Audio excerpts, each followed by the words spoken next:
testando aqui um novo formato. Tô com muita dificuldade de me organizar para gravar os vídeos durante o dia, a galerinha agitando. Quando é vlog, alguma coisinha assim, né? Uma participação deles até vai um pouquinho melhor. Mas eu tinha separado alguns tópicos que eu acho que seria mais para compartilhar falando e tá tenso.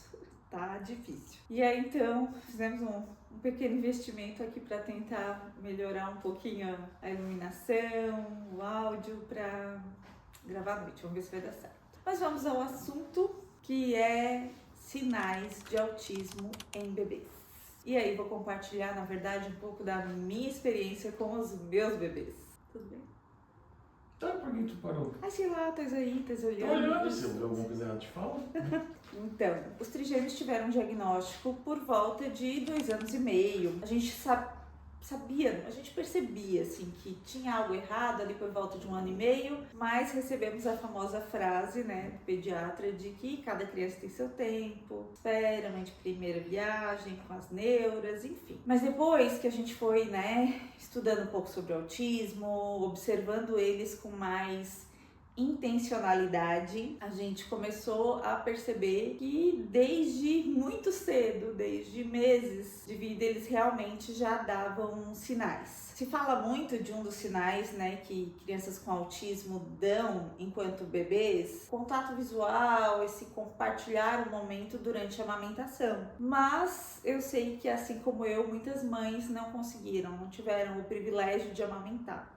Os trigêmeos nasceram ali com 35, 36 semanas, acho que foi 35. A memória tá cada dia pior, gente. Mas eles eram considerados prematuros, baixo peso e tiveram a sonda. Por serem trigêmeos, já teria que fazer a amamentação revezada com a mamadeira. Eu tentei durante 30 dias, tentei colocar no peito, tentei amamentar, fui pro banco de leite, comprei bombinha, enfim. Mas ao mesmo tempo tinha a dor da cesárea, depois da cesárea eu tive mais algumas complicações e sei que cada mãe tem as suas justificativas, tem as suas necessidades e algumas, assim como eu, não conseguiram amamentar. E aí a gente não conseguiu ter esse olhar, esse contato, esse compartilhamento desse momento. Mas ainda assim tem muitos outros sinais que os bebês podem dar de que algo está se desenvolvendo de uma forma diferente. Aqui os 3 têm diagnóstico de autismo, os 3 se enquadram dentro dos critérios, né, nível 3 de suporte até então, e os 3 dão sinais, a gente nunca fez uma testagem formal, mas os 3 dão sinais de um atraso cognitivo, de deficiência intelectual. Mas ainda assim eles são muito diferentes, em várias características. Então eu vou falar um pouquinho, na verdade, de um por vez. O que mais me chama a atenção e que eu acho que mais dava sinais enquanto bebê foi a Melina. Desde 2 meses a gente percebia já que ela não gostava de colo, ela se incomodava, ela demonstrava na fisionomia, pelos grunhidos, assim, de que ela não estava aconchegada, sabe? Ela ficava mais aconchegada no carrinho, na cadeirinha, no bebê conforto, do que no colo. Até mesmo com os irmãos a gente percebia uma aversão ao contato físico. Uma das coisas que mais chamou a atenção, que mais marcou a gente, foi porque nos primeiros meses, ali no comecinho, a gente já fica naquela expectativa das cólicas, né? Benjamin teve muita cólica. No primeiro mês, primeiros 40 dias ali, a Melina não era um bebê que acordava de madrugada, não chorava, né? Meu Deus, me sentia super sortuda, assim. Só que ali por volta de 30, 40 dias, a gente começou a perceber que ela estava acordando de madrugada, chorando. A primeira suspeita foi cólica, né? Então, talvez agora o estômago dela tá começando, né, a sentir. E aí a gente começou a analisar melhor a situação e a gente levantou uma outra suspeita, porque foi uma fasezinha, eles começaram às vezes com refluxo, volta aquele pouquinho de leite, a gente tinha que acordar eles a cada 3 horas até de madrugada para tomar o leite, para ganhar peso. E aí a gente comprou aquelas almofadas, acho que é anti-refluxo que fala, né, que ela é tipo um triângulo, e eles tinham um berço em comum, que a gente ganhou de um amigo muito querido. Ele fez esse berço, né, era um berço maior, mas um berço que cabia os 3, né, e a gente colocava assim, aí vamos ver se eu acho uma fotinho pra compartilhar aqui, mas era muito bonitinho, assim, os 3 deitadinhos juntos. E aí, então, a gente colocou os 3 travesseirinhos anti-refluxo e colocava eles para dormir. Só que com o travesseirinho anti-refluxo, eles iam caindo pro lado algumas vezes, assim, né, durante a noite. E aí a gente levantou a hipótese de que talvez não fosse cólica, mas de que a Melina estava acordando porque muitas vezes um irmão acabava encostando nela. Não era uma coisa assim de, meu Deus, o irmão tá por cima, o irmão tá chutando. Não, né, meu Deus, era para eles estarem nascendo, né? Mês depois, eles ainda eram bem pequenininhos, bem paradinhos, mas parecia ser esse incômodo com esse encostar. Levantada essa hipótese, resolvemos testar, fazer um experimento. Tiramos Melina do berço. Na época a gente até fez uma gambiarra assim, bem coisa assim de 30, 40 anos atrás, assim. A gente não tinha outro berço, não tinha dinheiro, enfim. E aí a gente queria testar, mas ainda ficava com aquela pulguinha, né? De, acho que é cólica, né? Deve ser cólica, né? Meu Deus, o irmão tá só encostadinho. Não vai ser isso. E aí, a ideia que a gente teve foi de... Minha sogra tinha um sofá, acho que era de 2 lugares, e o braço dele era mais alto. A gente encostou esse sofá na parede, a gente fez um berço improvisado. Colocou um edredom, a gente montou assim de um jeito que ficasse, né, seguro, que ela não rolasse, que ela não sufocasse.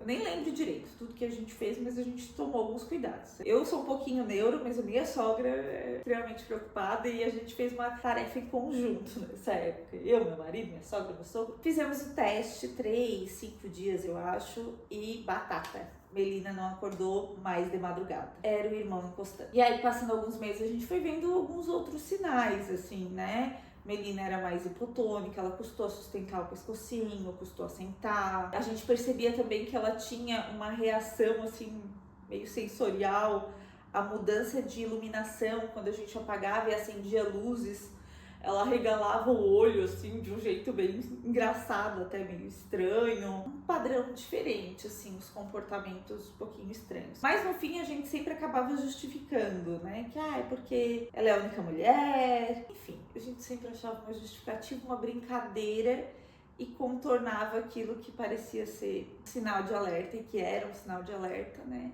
E vida que segue, não vamos ser neuróticos, tá tudo bem, tá tudo certo, tá saudável. Mas os sinais de um transtorno do neurodesenvolvimento estavam ali. Miguel e Benjamin já tinham características diferentes. O Miguel tinha muita dificuldade com sono. Pegar no sono, manter o sono. Até hoje a gente luta com isso. Também não tem um diagnóstico formal, mas ele tem todas as características assim, da descrição do distúrbio do sono. Não lembro se é distúrbio ou transtorno. Acho que é distúrbio.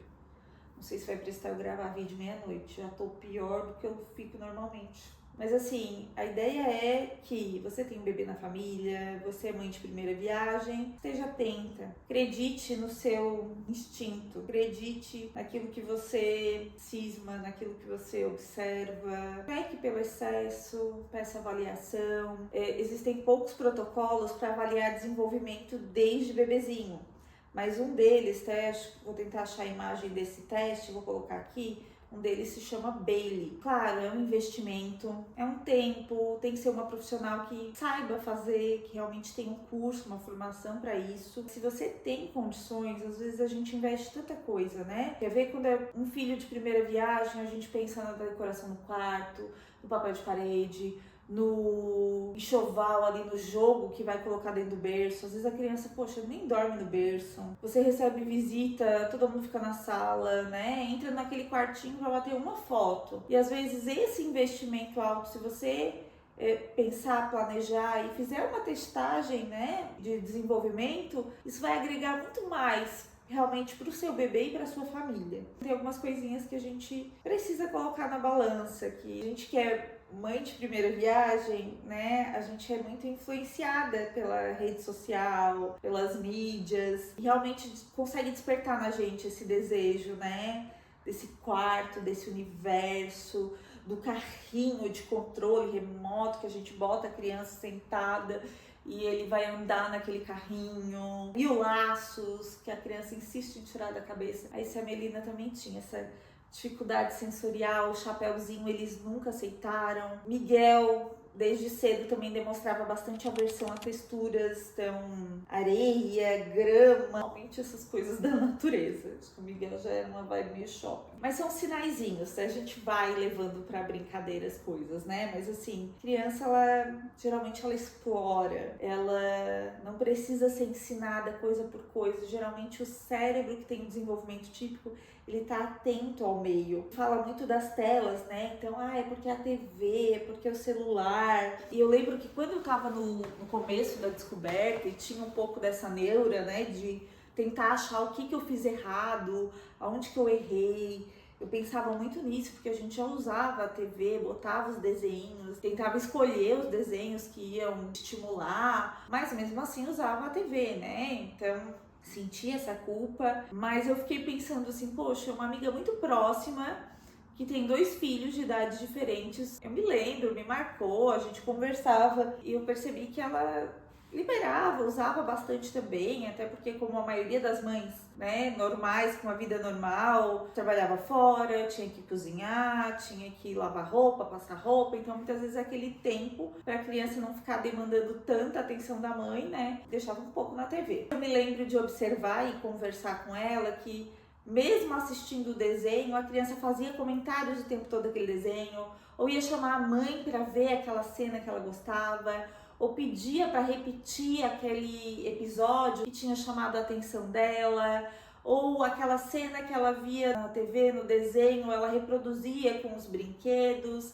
e criava algo a partir daquilo. Então, assim, não é tão simples quanto parece, quanto alguns vídeos, né, de YouTube, de Instagram pregam, né, de que o autismo é praticamente uma causa das muitas telas. A gente sabe, tem evidências de que isso traz prejuízos para o desenvolvimento, mas nem perto de causar realmente um déficit significativo de comunicação, de socialização, interesses restritos e todo o conjunto de sintomas que realmente precisa ter desde cedo pro diagnóstico. Além das provas de que a gente sabe, hoje a ciência já comprovou, quase 90%, 80 e poucos por cento dos autistas são de causa genética. Tem um diagnóstico que vem de causa genética. Alguns hereditários, outros não. Então, assim, antes da TV, lá na formação, no ventre, já tinha algo se desenvolvendo de um jeito diferente. Voltando pro Benjamin e pro Miguel. Então, assim, Miguel era um bebê sorridente, um bebê até que ele tinha esse sorriso social, mas um bebê extremamente passivo, parado. Ele até sentou com 6 meses, mas ele não era um bebê que explorava, então a gente colocava, ele ficava, sabe? Ele não imitava, fazia sons, eu lembro que ele tinha bastante balbucio até, com alguns meses, assim. Geralmente esse balbucio de um bebê, ele vai sendo moldado, né, ali a partir dos 6 para os 12 meses, ele já vai criando um formato que ela já vai tentando usar algumas sílabas para coisas funcionais. Vou dar um exemplo. Esses dias, conversando com uma amiga, que o filho dela tem 1 ano e 3 meses, a gente começou a se questionar realmente, né? Começou até a falar de uma testagem específica que fala que com 1 ano e meio, 1 ano e 6 meses, já é esperado que uma criança fale uma média de 15, 20 palavrinhas. O filho dela, com 1 ano e 3 meses, ela comentou: meu Deus, fulano ainda não fala isso? Eu falei: olha, pelo que eu observo ele fala. Ela: não fala. Eu falei: olha só, quando ele olha pro pai ou quer chamar o pai, ele não fala papá. Ele não fala papai, mas já dá pra perceber que ele fez essa relação do papá com o papai. Ela: olha, geralmente quando ele fala papá, é que ele quer comer. Quando ele fala pá, um pá mais intenso, aí é o pai. Eu falei: aí a gente já tem 2 palavrinhas. Não é porque não é exatamente aquela palavra formal que nessa testagem de criança pequena, de bebê, não é considerado. É considerado, se repete em dias diferentes, num contexto muito parecido, com um olhar direcionado a algo específico. Então, o pá dele é pai e o papá é a comida. E a gente começou a elencar outras coisas. Quando ele olha o cachorro, ele fala au au, então ele não fala cachorro, mas au au, para um bebê, para uma criança de 1 ano, 1 ano e meio, é uma palavra. E ele liga aquilo, aquele bichinho, aquele animal, ou pelo menos um animal parecido, né? Às vezes nessa idade a criança olha pro cavalo e já chama de au-au, aí o pai vai ensinar que é cavalo, enfim. Mas ele olha, esse bicho tem pelo, tem 4 patas, tem um rabo, ó, au, vai fazendo conexões, né? E aí a gente conversando, falei, olha, geralmente se ele quer uma mamadeira, ele não fala um dedê, fala mais uma palavra. Eu sei que a gente foi somando juntas e levantando, ele já fala mais de 20. 1 ano, 3 meses, menino, que geralmente os relatos, né, não é algo científico, mas muitas mães relatam que realmente as meninas acabam tendo uma tendência a ser mais tagarelinhas mais cedo, né, mas mesmo sendo um menino, 1 ano e 3 meses, já fala mais de 20 palavrinhas, usando sílabas que antes eram balbucios, mas de maneira conexa, né? Um gol quando olha a bola, um bum quando tá com um carrinho, um bibi, pra buzina do carro, daí chama o carro de bibi. Enfim, eu nem me lembro todas as... Aua, pra água. Então assim, não vou me lembrar todas as palavras. Mamãe tá no trabalho, pro desespero da mãe dele.